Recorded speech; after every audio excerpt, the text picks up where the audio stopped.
సాయి భక్తులందరూ తప్పకుండా సబ్స్క్రైబ్ చేసుకోండి. సాయి సర్వస్వంలో టెలికాస్ట్ అవుతున్న వీడియోస్ అన్నిటిని వీక్షించే ప్రయత్నం చేయండి. ఈ కార్యక్రమాన్ని మీకు భక్తితో సమర్పిస్తున్న వారు కాంచీపురం వరమహాలక్ష్మి సేల్స్.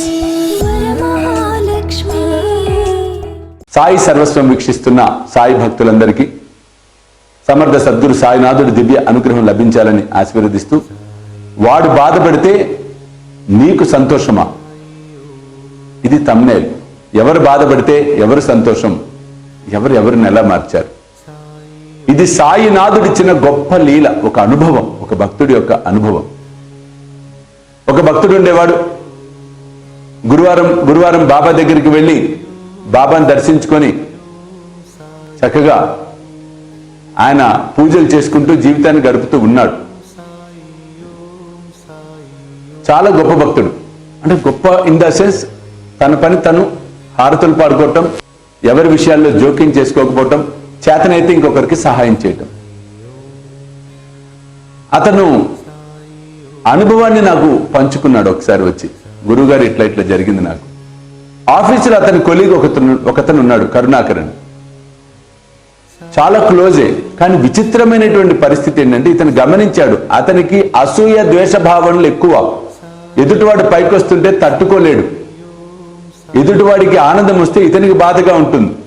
సో ఎదుటివాడు బాధపడితే ఇతనికి ఆనందంగా ఉంటుంది. ఆ లక్షణాలు ఇతను గమనించి జాగ్రత్తగా ఉండేవాడట.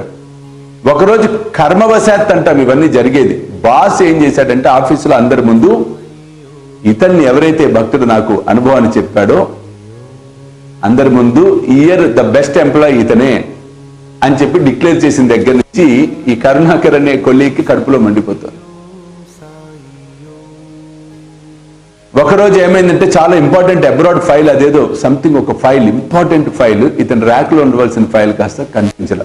ఇంకా ఆఫీస్ అంతా గందరగోళం అయిపోయింది. చాలా ఇంపార్టెంట్ డాక్యుమెంట్స్ అన్ని అందులో ఉన్నాయి. గందరగోళం అయిపోవటం, బాస్ ఇతను పిలవటం, నువ్వు బెస్ట్ ఎంప్లాయీ అనుకుని చెప్పి అందరి ముందు నేను పొగిడితే నీకు కళ్ళు నెత్తిరికే, ఇదే మా జాగ్రత్త, కంపెనీ మూసుకుపోతావు, వీళ్ళు అందులో ఇంపార్టెంట్ డాక్యుమెంట్ ఒకటి ఉంది, నువ్వు నమ్మకంగా ఉంచుతావన్న ఉద్దేశంతో నీకు అప్పచెప్తే ఫైల్ ఇట్లా చేస్తావా? రేపు సాయంత్రం లోపు నాకు ఆ ఫైల్ తెచ్చివ్వకపోతే నిన్ను అరెస్ట్ చేయిస్తానని చెప్పట, పోలీస్ కేసు పెట్టి. ఎందుకంటే అందులో ఇంపార్టెంట్ చెక్స్ ఉన్నాయి, కోట్ల రూపాయలు విలువ కలిగినటువంటి. ఇతనికి ఏం చేయాలో అర్థం కాల. బాబా మందిరానికి వచ్చాడు, బాబాకు నమస్కారం చేసుకున్నాడు, హారతులు 4 పాడుకున్నాడు. అతను చెప్పాడు, గురువు గారు మీరు జీ తెలుగు ఛానల్లో అప్పుడు చెప్తూ ఉండేవారు, ఏదైనా కష్టం వస్తే 4 హారతులు కంటిన్యూస్ గా పాడుకోండి, తప్పకుండా సాయి కరుణిస్తాడు అని. 4 హారతులు అలాగే కంటిన్యూస్ గా పాడుకుంటూ వింటూ ఏడుస్తూ, టెన్షనే కదా. ఒక చిరు ఉద్యోగి, పోలీసులు కేసులు అంటే ఎంత భయం వేస్తూ ఉంటుంది, పరువు ప్రతిష్ట. రాత్రి నిద్ర పట్ల, ఏం చేయాలో అర్థం కాల. కానీ బాబాను నామస్మరణ చేసుకుంటూ ఉన్నాడు, అన్ని హారతులు వింటూ ఉన్నాడు.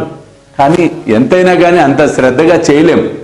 విచిత్రమైన విషయం, పొద్దునే అయిపోయింది, ఆఫీస్కి వెళ్ళాలంటే భయం వేస్తున్న తరుణం. ఆ టైంలో ఇతను ఇంకా రెడీ అయిపోయి నిరుత్సాహంతోనే ఉన్నాడు. టిఫిన్ ఏం తినలా, సహించలా. ఎందుకు అయిపోయింది ఇంక, అమ్మ ఇవాళ సాయంత్రం డెడ్లైన్ చెప్పాడంటే ఇంకేమైపోతుంది. కరుణాకర్ వచ్చాడు ఇంటికి. పెళ్లి కొట్టి లోపలికి వస్తారే, ఏం నువ్వు వచ్చావు ఇంటి ఇప్పుడు అని ఇతను అడిగేటప్పటికీ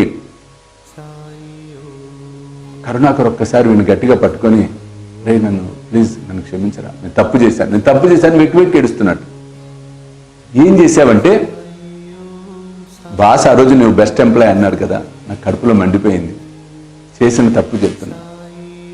యాక్చువల్గా మొన్న మధ్యాహ్నం నువ్వు లంచ్కి వెళ్ళేటప్పుడు నువ్వు తాళం మర్చిపోయావు వేయటము.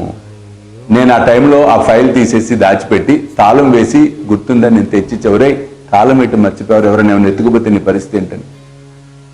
ఆ రోజు నేను నీ ఫైల్ దాచేశాను రా, ఎందుకంటే నువ్వు సస్పెండ్ అవ్వాలి, నువ్వు టార్చర్ అనుభవించాలని. కానీ రాత్రి బాబా కళ్ళలోకి వచ్చాడు రా. కళలోకి వచ్చి అతను చెప్పిన మాటలండి, రే వాడు బాధపడితే నువ్వు సంతోషపడతావా? నువ్వు మనిషివా మృగానివా? నువ్వు మనిషివి కాదురా, మృగానివి, కుక్కవిరా, కుక్క కన్నా విశ్వాసం ఉంటుంది అని బాబా ఇంకా పచ్చి బూతులు తిడుతూ కర్ర పెట్టి కొట్టడమే అంట, పిచ్చి కొట్టుడే. అతనికి మెలకు వచ్చి చూసేటప్పటికి ఒళ్ళంతా చెమటలు పట్టిపోయింది. అప్పుడు అర్థమైంది, అయ్యో వాడు బాబా భక్తుడు, మనం తప్పు చేశాం, మనం చేస్తాం తప్పు అని రియలైజ్ అయ్యి పొద్దున్నే వచ్చి, ఏం కాదురా, నా టేబుల్లో ఫైల్ ఉందిరా, దయచేసి ఎవరికి చెప్పకరా, ఇక నుంచి ఇలా ఉండనురా, నేను మారిపోతానురా అని చెప్పి ఇద్దరు కలిసి ఆఫీస్కి వెళ్ళారు. ఆ ఫైల్ ఇతను తీసుకెళ్లి బాస్కి ఇచ్చాడు. బాస్ ఆ రోజు నుంచి మళ్ళీ అన్ని నార్మల్గా అయినాయి. కానీ విచిత్రం ఏంటంటే ఆ కరుణాకర్ అనేవాడు గొప్ప భక్తుడైపోయాడు. మామూలు భక్తుడు కాదు ఈరోజు. అంటే ఒక వ్యక్తిలో పరివర్తన వస్తే వాడు ఒక శక్తి అయిపోతాడు. చూడండి, ఆ పరివర్తన తెచ్చేవాడే సమర్థ సద్గురువైనటువంటి సాయి. కాబట్టి ఆయన్ని ఎంత మనం విశ్వసిస్తామో, ఎంత నమ్ముతామో అంత ఫలితాలు రావటం ముమ్మాటికి సత్యం. చూస్తూనే ఉండండి శ్రీ సాయి సర్వస్వం యూట్యూబ్ ఛానల్, అలాగే సాయి విశ్వచైతన్య స్వామిజీ ఫేస్బుక్ ప్రొఫైల్. సర్వే జన సుఖినో భవంతు. సర్వం శ్రీ సాయినాథార్పణమస్తు. జై సాయినాథ్. ఈ కార్యక్రమాన్ని మీకు భక్తితో సమర్పిస్తున్న వారు కాంచీపురం వరమహాలక్ష్మి సిల్క్స్.